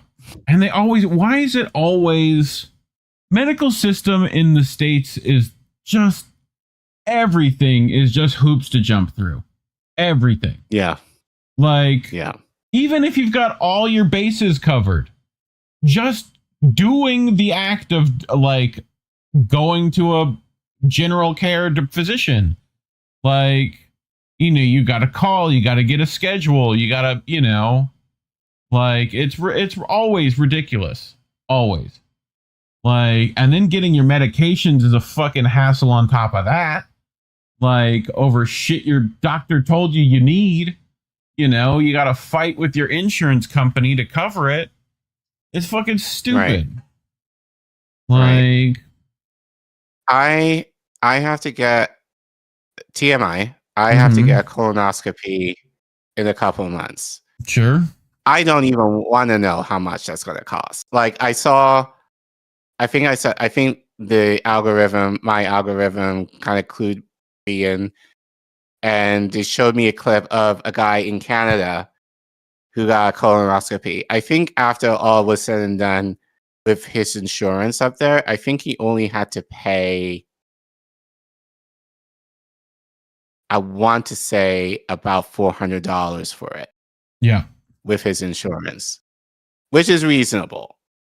I am frightened to find out how much, even with my insurance, that's going to set me back.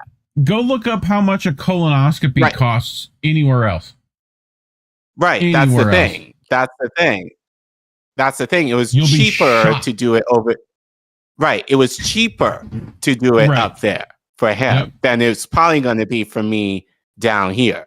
Right. So, you know, but that's the gag, is like, that's preventative care. It's not like I'm having it because something's wrong, you know, and like, it needs to happen. Something's wrong with me. It's more routine in connection to my physical. Yeah, it's to and keep because more I'm now expensive problems from happening later. Right. Like, right. So really, that shouldn't be an issue at all. That should be little or no cost, because it's preventative care. I'll let you guys know how much I end up paying for it. But yeah, like I said, I'm kind of terrified, because it's like, look, I have the means to pay. Doesn't mean I want to, you know, but especially for something that's routine. So that my doctor recommended that he was going to give it to me, but it's something that's required for, right. And I thought about that. It's like, how many men of my age who might say, no, I don't want the colonoscopy because they're afraid of how much it costs, and then they end up getting cancer. You know? So that's kind of the twist in that. So it's like, the things that you need, depending on how much it is, you might just say no because you can't afford it. So it's just a mess. Yeah, it sucks. Natalie Williams, with no tax credit, my premiums would be close to $2,000 a month after the 21% increase. Like, it's just ridiculous. Jacqueline, affordable should be estimated based on the lowest income in which no means-tested medical benefit was available, and what was an acceptable threshold in 2000 for not being able to claim means-tested benefits should not be acceptable now because of inflation. Still not sure that came out right. No, I think we followed. The shutdown was to eliminate the people who would tell that the Epstein files have been changed. Yeah, whatever they release is not going to be what people want it to be. So I would just like move on at this point. I wouldn't even care about it right now, because it's going to be heavily redacted as hell. Yeah. And it's nothing like, we pretty much know because both sides were involved already. Right. So, like, I don't think it matters really at the end of the day. I think people are just going to stay within their silos as they were. Nothing's going to be really mind-blowing that I think if whatever you think of Trump, you already think of Trump anyhow. Whatever you think otherwise, you're going to think of otherwise. Right. This is that whole issue is a nothing burger. It's more to at the show end of the day. the blackmail and the fucking extortion and trafficking and abuse all these guys are into, which, you know, plus the Israel and Mossad connections. Like, go read Whitney Webb's reporting on it. She's pretty much laid it out for everyone already. But yeah, crazy. Speaking of Silos, have you watched Silo yet? You should if you haven't. Mm-hmm. Very good. I mean, if you have Apple TV or, you know, have Russian Link, one of the two. You know, there are ways you can find them. But yeah, craziness. So, but anyway, all right. You ready for our last one? Hold on. I think there were a couple more comments.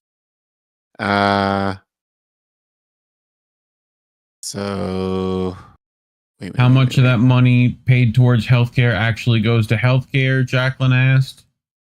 Not much, really. Yeah. Sean said like 40%, which even that's like, you know, I feel like it's definitely overinflated, you know? Yeah. Sean said $400. This is Canadian to get a thing in your bum. Nah, I'm good. Look. Here's how I see it. Yeah, it's a lot. $400. I'm not gonna. It's a lot of money. I'd rather pay the $400 to at least see and know that I'm okay versus having to pay 10 times that or more for having cancer. So, but yeah, the reality is, but even with that, I'm saying it's preventative. And someone said it. Yeah, you said it. Preventative should qualify for free costs. Exactly. That's exactly the point. Like, it's preventative care. Yeah, it's not save the insurance company money. It should be shit they want to pay for. Right. So, but yeah. I will say, like, in the midst of that, because I had to get when I had my consultation, I had to get, I guess it's the drink that you have to drink in order to clean you out. Yeah. When I have to do it. So I got that already. That was free with my insurance. So that was the only benefit. It was like, that was free. So the thing that flushes me out. I can't even count that free because my insurance paid for that. So that's the only thing they're willing to pay for without any issue.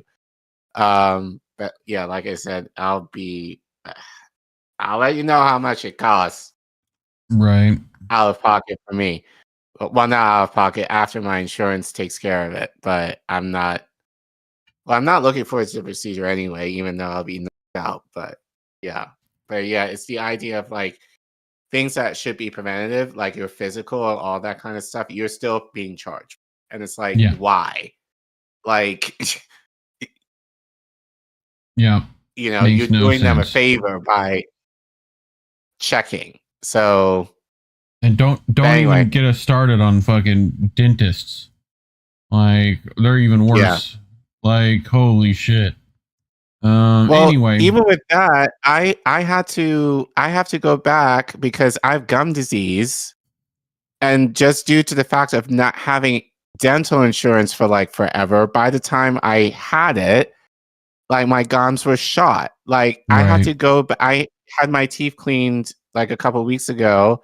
I have to go and get a deep clean. So now they have to go under that. I have to do that now every few years because I didn't have the means to take care of them when I was supposed to. And now I have to go for this Sundance and pay for more money in order to at least make sure that I at least keep my teeth. So again, it's almost like they're trying to make you sick so that not in order to get your money. Yay, so, capitalism. Yay. All right. Last story this evening. So if you've been paying attention here recently on the social medias, you might have seen, this protest and revolution, and there's a civil war in Mexico. Well, it probably not the case. You'll find out in a minute. But I, bit of context, I was scrolling through Reddit, r/videos, which they ruined by allowing political posts recently, but this popped up in it, right? And I just want people to pay attention to the wording, right? The Mexican anti-cartel Gen Z rebellion has reached Claudia Sheinbaum's presidential palace in Mexico City. And Reddit is dumb as fuck sometimes, but, sometimes means all the time. It's fucking awful. I am not there very frequently, but Fiorella just said Lamau, she found it funny, but I figured we'd talk about it. I didn't see a lot of other people really cover it well. So I brought Arturo Dominguez over at Decolonized Journalism, who, wants to tell you the truth about these protests, right? Copycat protests funded and organized by billionaire far-right actors is not what the U.S. media would have you believe. Funny how that works. But many in the U.S. recently saw photos and commentary on social media about protests in Mexico City that were allegedly about crime and corruption in Mexico, as is typical of U.S. corporate-owned news and its selective airing of demonstrations in other countries. Not all is as it seems. Much of what happened in Mexico over the weekend stems from consistent attempts by wealthy elites in the U.S. to delegitimize President Claudia Sheinbaum's administration. Earlier this year, Mexico adopted judicial reforms with the support of the lower house and 2/3 of the upper house voting in favor of the measure, which was later signed into law by former President Andrés Manuel López Obrador in 2024. Despite the majority of Mexican voters also supporting the move, many outlets referred to the reforms as divisive. The Washington office on Latin America denounced it as risking the political capture of the courts, as if they weren't blatantly corrupt before leading to the reforms. The truth is, they were only divisive on the political far right. Similarly, during the weekend's protests, protesters voiced legitimate complaints, but as is typical with far-right movements, those were appropriated far more nefarious purposes. The presence of neo-Nazis, graffiti calling Sheinbaum a Jewish whore, and accused her of being a tool of the Jews because she's Jewish, with questions like, how does a Jewish woman get elected in Mexico? These are all typical and usually expressed by the most vile and hateful people in the world, racists and bigots. So this is what they wrote on the, doors of the quote-unquote palace, right? I think we should start calling the White House a presidential palace. I think that would work as well, but the Tecos, Mexican neo-Nazi secret society that controlled the Autonomous University of Guadalajara, was funded by Nazi collaborator and bankrolled by USAID. They served as a CIA-linked node in WACL, running the Latin American Anti-Communist Confederation, coordinating death squads. So these are who were involved with these protests. One of the people. But like in the United States, hateful movements are backed by billionaires as a means to an end, without any concern for the harm they're doing. Recently, Mexico's Supreme Court ruled against several wealthy elites regarding 48.3 billion Mexican pesos, about 2.6 billion in US, in back taxes owned by corporations. Billionaire Ricardo Salinas Pliego's Electra is one of these companies. Pliego, chairman of the board of Kimberly Clark de Mexico, Claudia X. Gonzalez, and former President Vicente Fox were all named as backers of the weekend's protest. Aztec Noticias, owned by TV Azteca, which was also ruled against by the Supreme Court, started the push when it published a report on October 3rd linking Mexican youth protests to other protests seen in various countries in an attempt to co-opt them for their own benefit. According to Infomedia, 179 TikTok accounts and 359 Facebook communities synchronously promoted the call to action. At least 50 of the TikTok accounts were created between October and November, and 28 Facebook pages active since October 26 have foreign administrators. Many left out this important context to promote the false narrative. Politico glossed over the far right, billionaire benefactors, and motivations behind the protests. The New York Times and many other outlets, including the AP, also pushed biased portrayals. Bloomberg got much of the narrative right, but shifted to the chosen narrative, offered a dismissive style, and attempted to cast doubt on the reality, pushing the message of being related to other youth movements around the world. Scheinbaum maintains an above 70% approval rating in Mexico and is one of the most popular leaders in Latin America and much of the world. Additionally, Mexico's homicide rate is the lowest since 2016, alongside drops in other violent crime. Cartel violence, which the far right continues to baselessly assert Scheinbaum is associated with, remains a top concern for most Mexican voters. More than 154 tons of drugs were seized, and more than 20,000 people were arrested for high-impact crimes in Scheinbaum's first 7 months in office. So, which I always find it funny, all this cartel stuff, and we never want to talk about the underlying problems of those drug, like, trafficking, do we? We never want to deal with that issue. So, but Fee weighs in. She had a great couple of threads about this as it was happening. So left is the One Piece flag from Nepal, and right is the same flag from those Mexican Gen Z protests. 90 million pesos have been spent in 2 months with accounts linked to the Atlas Network, a CIA cutout linked to regime change ops in Latin America, right? Particularly Maria Corina Machado, right, which we talked about not too long ago. If we looked up the, what did I call that segment? War is Peace Prize. That's what I called it.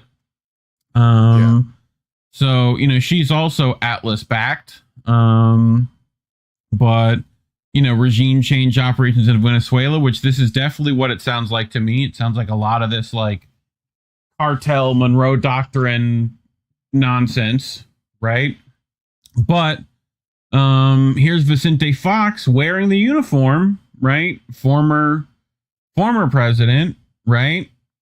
So, you know, is this just not hello, fellow kids in modern format? Hello, fellow kids. I like the animes. You know, like me. So, have you watched One Piece? All, what, 10 years of it, whatever? No, not 10. It's like 25 at this 25? point. Right? Yeah, it's like crazy, long nonsense, right? It's the sense of anime. Right. You know, but like what? Like Luffy's flag's supposed to be like freedom, right? It's what it's supposed to represent. Something like that. Yes. I don't know. Regime change and whatnot, supposedly. But anyway, Mexico's former president Vicente Fox, member of the neoliberal PAN party of Mexico. Is that the bread party? Please let it be the bread party. Like, just because I would find that pun funny, you know? Who also happens to be a wealthy businessman, decided he was also going to take on this revolution by wearing the same one-piece skull flag in a t-shirt. Jax Page, it's crazy to me that anyone could buy the bullshit narrative that the U.S. gives a shit about stopping drugs, and unlike the U.S., where people are protesting daily, the protest in Mexico City was a single-day event. The same plaza is hosting a dance party today. So, yeah, a little dance event. Get your little dance on, you know? Do some boogieing. But, Nico had a pretty decent take on this as well. We'll see what he has to say. A large number of protesters came out to the tune of tens in Mexico, supposedly to protest Claudius Scheinbaum's government. And in case you thought I was being sarcastic, no, I literally mean tens. There were maybe like 100 people at these protests. Now, the mainstream media and Scheinbaum's right-wing opposition are claiming that Gen Z is leading a revolution in Mexico because they are fed up with Scheinbaum's policy and her unwillingness to take care of the people and make them feel safe. And even though the mainstream is painting this as a Gen Z-led revolution, everyone knows nothing says Gen Z like an old-ass former president, right-wing, by the way, of Mexico wearing a One Piece shirt, a show he probably heard about 2 days ago, and probably doesn't realize that One Piece is an anime that basically offers nuanced critique of all things right-wing and authoritarian. But some people are saying that we should be suspicious. I don't know, should we be suspicious that this flag from a anime being claimed to be the face of this Gen Z revolution has been seen in other protests like the ones led by Gen Z in Nepal? I mean, should we find it suspicious considering that Marco Rubio and Donald Trump have made it clear that any government they consider to be a threat to the United States and Latin America, they plan on using overt and covert means to overthrow those governments? I mean, should we find it suspicious that this basically looks like the same exact CIA playbook that the United States uses when it wants to overthrow a government that it doesn't like? Well, Scheinbaum is suspicious, and she believes that these protests are funded by her right-wing opposition. And it's hard not to believe her because, like, what the hell are these kids allegedly protesting? Record drops in poverty under the Scheinbaum administration? Like, are they protesting the fact that Mexico became immediately less violent and more safe within the first 100 days of Scheinbaum's administration? Y'all, this is a president whose approval rating hovers anywhere from 69 to 78% and has reached as high as 83% overall. Amongst Gen Z, the group allegedly leading this revolution in Mexico, she has a 73% approval rating. Now I guess it makes a little bit more sense as to why those protests look so empty. Can you say color revolution? Taste the rainbow. I'm not gonna lie. It's giving Juan Guaido trying to overthrow Maduro on a YouTube live stream when like 20 people show up to support him. That's what I'm getting right now. Now, many people are claiming that this is because of how rampant the cartels have been in Mexico. But I'm going to be honest with you. If you have a problem with the cartels in Mexico, ladies and gentlemen, maybe you should take it up with the source, because that would be the United States' fault, not Scheinbaum's fault. The call is coming from inside the house. So for those of you who are calling on the United States to intervene, I mean, I guess that's a good idea if you want more cartels to have more power and to have less accountability. Because in no world has the United States entered a country with their forces and less drugs were sold and cartels became less powerful. In fact, one might argue that Scheinbaum is being punished for deciding to do something about the cartels that we all know get a lot of their power and influence from the United States backing. Because it was just last week that Scheinbaum announced a plan for peace and justice to address the cartels' violence, and all of a sudden, these protests come out of nowhere. Almost as if the U.S. is like, hey, don't be solving problems that we're purposely putting in your way so that we can turn your people against you. Y'all know the U.S. don't play that shit. The U.S. likes you to leave their cartels right where they left them. So whether it be this protest in Mexico or in Nepal, or what we saw with the Arab Spring, or what we saw in Syria with the overthrow of Assad, at this point, guys, we know a fucking color revolution when we see one. You don't gotta be Ukrainian to know when the U.S. is using covert methods to overthrow your government. But you do got to be a dumbass to fall for that narrative again. That much is true. Well, yeah, and I just like to point out too that like this isn't like a big conspiracy thing. Like, right? It's actually pretty straightforward. Like this whole thing about symbolism and the flags and all that stuff. That's all it is. It's just symbolism. And the CIA knows how to market stuff. Like, they know what works. You know, it's why color revolutions classically were capable of being done, because it's easy to get people to like rally around symbols. You know, like if you put the raised fist on a flag, people think they're protesting, right? Like it's that sort of thing. It's not like magical whatever, you know. So a lot, but it's not, you know, these flags aren't the only things they're using, but like what I do find funny is that you get shit like this from where? U.S. Homeland Security News. Alert. Tomorrow will be the largest protest in Mexican history. Okay? Guys, you're not supposed to just post this out like that. I hate to tell you. You know, you're supposed to kind of wait till it happens and then do that, you know? But popularized by the poor, stolen by the CIA. Like, these two things don't go together from what I know of this flag. These two things kind of don't add up, you know? Right. So, but, Keith McHenry, another U.S. Foundation CIA attempt at a color revolution in Mexico.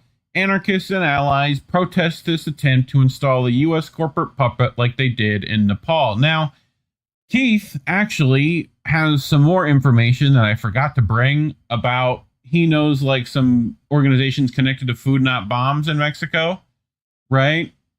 Who like directly declined money from the same kind of places that were handing it out to these protesters, right? So, but again, this was in Nepal, right? Indonesia as well, right? It's definitely being used like wherever these protests are happening, you know, and it always seems to fit the narrative, these Gen Z protests, right? And then you look at who's actually doing it, and it ain't no motherfucking Gen Zers. So weird how that works. This is one of the other ways I feel like you can spot some of these, right? We all know this little guy. Look at Pikachu. Fucking who's that Pokemon, Care Bear? Like Pikachu, but and I'm super conspiratory minded with this. Like, I feel like you can hide whatever you want in these suits, these inflatable costumes.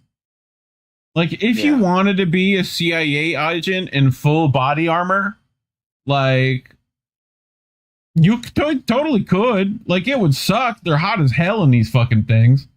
Like, but like, you know, if you want to make shit go down. But look, this is Erdogan in Turkey, right? Look, Trump protest in DC. Right? Like these symbols, even if they were like originally grassroots, right? Get taken and then astroturfed, right? Like, you know, the Portland, they got them here too. So I just had something to look out for, you know? But like, maybe it's me and I'm thinking too much into it, but my instincts are usually right with this kind of stuff. So much so that, how long ago was this, Collin? A whole last year ago? Like, I mean, I'm not no Nostradamus, but like, apparently I'm pretty fucking close. Like, you know, so. As mentioned, the flag was used in Nepal's September Gen Z protests, suspected color revolution attempts backed by foreign capital, NED, open society, etc. They burned their own parliament, which was sus. Similarly, note the U.S. worded narco state graffiti at the Zocalo, which you see that a lot too when there's like U.S. signs. When we're in Nepal, like, or in Indonesia, like, anyway, the propaganda is working on some of you, and this will become more clear. The truth is, those funding these protests and organizing them aren't Gen Z, but the multinational elite that wants her and AMLO's party out of power because they're far too dangerous. There are money ties. Collin, what do we do here? We follow the money. Count de Monet. Shinebaum exposed this as well. By the way, Atlas, who Fee mentioned earlier, is also a Koch brother network. It's literally the same people we've been fucking yelling about since the Bush administration. Like, the same shit. They're still writing checks, guys. Isn't it weird that while Trump is waging a war on Venezuela, accusing them of being a narco-terrorist state via Marco Rubio's warmongering, they've just threatened Mexico with invasion, and we're now seeing their exact message appear in Mexican protests. So, Angela Joylano, Color Revolution attempt in Mexico. Here are the largest Twitter accounts that amplified the most the calls for protests in Mexico. So fucking listen the fuck up, everybody. Mario Knopfel, Elon Musk's protege. I want everyone to block, mute, and ignore this individual for all subsequent days from henceforth. Thank you very much. That is all. Thank you for coming to my TED Talk. Vicente Fox, Ricardo Salinas, Mexican billionaire, one of the richest men in Mexico, right? So again, Mario Nafal's account, with his extensive reach, played a crucial role in amplifying the protest. His series of posts, e.g. all these fucking posts that I'm not bringing, not only reported on the events, but also framed them in a way that galvanized attention. Engagement baited. His detailed narratives and the urgency of his messages likely encouraged a broad audience to engage and support the protests. Given his role as a commentator on significant global and national issues, his amplification would have been substantial. It's kind of his gig. That's what his job is to fucking do bullshit like this. And he's not the only one. Vicente Fox, former president, and Ricardo Salinas, Mexican billionaire with a vast media empire. So, yeah.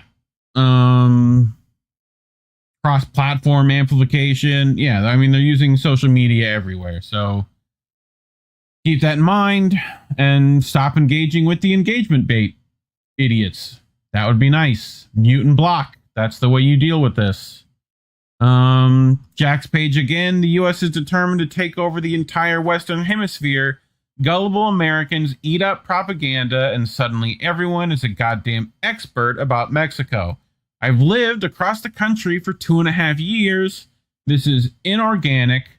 And she posts the live cam from the palace. So, yep. Analysis shows most accounts boosting Mexico's Gen Z protests are not from Mexico, in case it wasn't already glaringly obvious. And this account literally did like a timed thing, right? And like you can see exactly when they pop up, and it's literally just like an explosion of hashtags all of a sudden, right? Mm-hmm. So definitely astroturfed. Any questions? Any thoughts? Concerns? Soliloquies? Haikus? I don't know. I feel like this is easy for most of our audience. You know, they see through a lot of this, but you know, if in case you didn't, but yeah, do you see any of this? What was your takes? I mean, hold on. There's something that I'm just trying to pull up something that I don't know. I think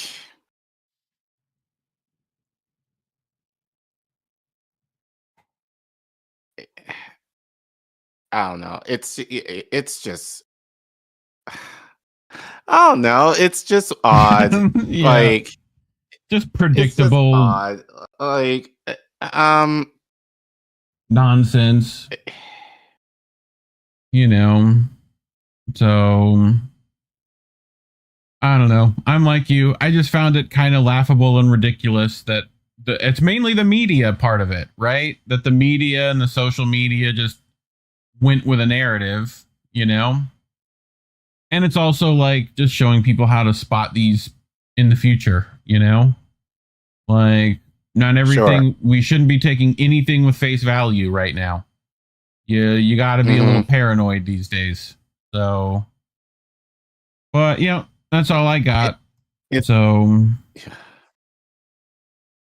Yeah, I mean, it's the same thing that happens here. Yep. You know, so Yes, it's sir. I guess it's just like a way to co-opt disillusionment, I guess you could argue. But kind of the government kind of using it to their own means and not necessarily for the will of the people, so to speak. So, you know, same shit here, same shit, it seems, over there to some degree. And we Yes, really sir. don't have a right to kind of talk about how they're doing things down there when we do the same shit and probably worse. And cause their fucking bad shit. Right. We're the thing. problem. It's like we're causing the issues down there. Yep. But they have the right, but we have the right to kind of tell them, like, oh, what you get, like, whatever.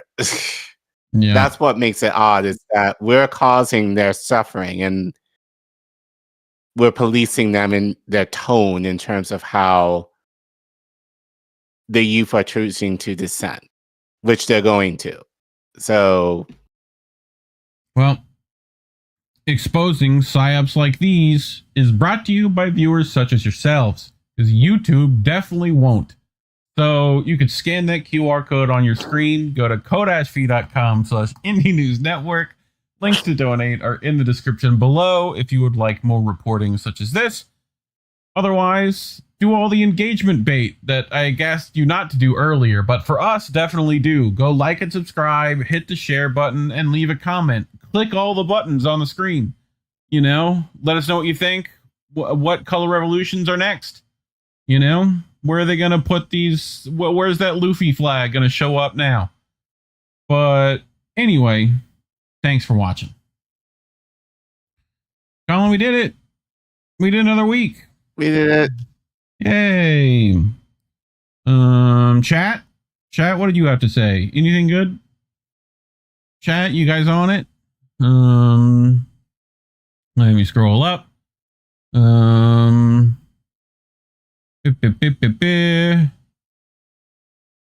Natalie Williams, Fee is fierce. Heart exclamation. Yep. She does pretty good. Go follow Fee if you haven't already.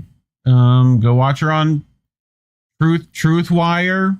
That's the name of it. Critical Perspectives. That's the other thing she's doing. Go check her out on that stuff. So Sean the Accord Lord, Jin G, you think? Yep. Jacqueline, the UK's last fine prime ministers combined couldn't reach those improvement levels. Yep. I mean, similar thing in Venezuela, right? I think so, yeah. Indy weighing in, exclamating color revolution. Yep. So we should probably do a whole thing on those in general, like a history of the CIA color revolutions and why even that word exists. You know, I don't think people are aware of that kind of stuff. Topher responding to the guy who said the protests were going to happen tomorrow sounded like the dude knowing the towers were going to fall. Yep. Sean, Portland has been a Fed hotbed. Yeah, I think they like to go into those, you know, like especially big liberal places where ideas are happening, right? You know, they kind of got to steer those movements. Natalie Williams, don't you mean Quasimodo? Who is this Nostradamus you speak of? He was a dude, maybe not even existed, but supposedly said some things about the future that none of them were accurate, but, you know, what do I know? Indy, Mario, awful, more like. Yep. Definitely worth ignoring. Topher, the Ben Shapiro of protests, fake AF. Yep. So, oh, Natalie, I did see that you sent us some Cash App. You sent us $20, and we thank you so much for it. I forgot to mention that last time. There's got to be a way, if someone knows, like, you know, for like Ko-fi, we have it pop into OBS, and I would love a way for Cash App to do the same. Might have to hard code some nonsense, but we'll see, because that would be a great thing to do. Normally, Indy just DMs me that happens. So, but yeah, definitely wanted to give you a shout out, Natalie. And whenever you do, just pop it in the chat, and I'll give you a thumbs up for sure. Anything else, Care Bear? Indy, I think, is watching, right? Indy, what's coming up this week for you? Jesse tomorrow? No Jesse tomorrow? You've been doing stuff. He's been doing his show, Indie News Now, on Tuesdays, right? Go check out last night's if you haven't already. And I think he did a Nobody Wants to Work Anymore recently, if you didn't catch that. So go check that out. I believe. Yeah. Yeah. But yes, Jesse tomorrow, Indy said. So cool. Stay tuned to the channel for that. As always, you can get updates on our Twitters at Get Indie News. And, you know, you can always follow our Substack and get updates that way as well. Boats Uncensored this week. Sunday. Is it already that time? Last Sunday of the... No, it'll be the 30th. Will be the last Sunday of the month. So 2 weeks from now. It'll just be a normal Boats next week. Or this Sunday. But, yep. Nobody Wants to Work Anymore last Thursday. So go check that out if you haven't already. Anything else? I think that's it. No, that's it. I've got an article coming out soon. Just got to go through a couple of last edits. And we'll probably cover that next Wednesday. But, you know, otherwise, I think that's it, right? I think so. Cool. Well, as always, kids, labels are bad. Stay independent. Good night, fam. Have a good week, everyone.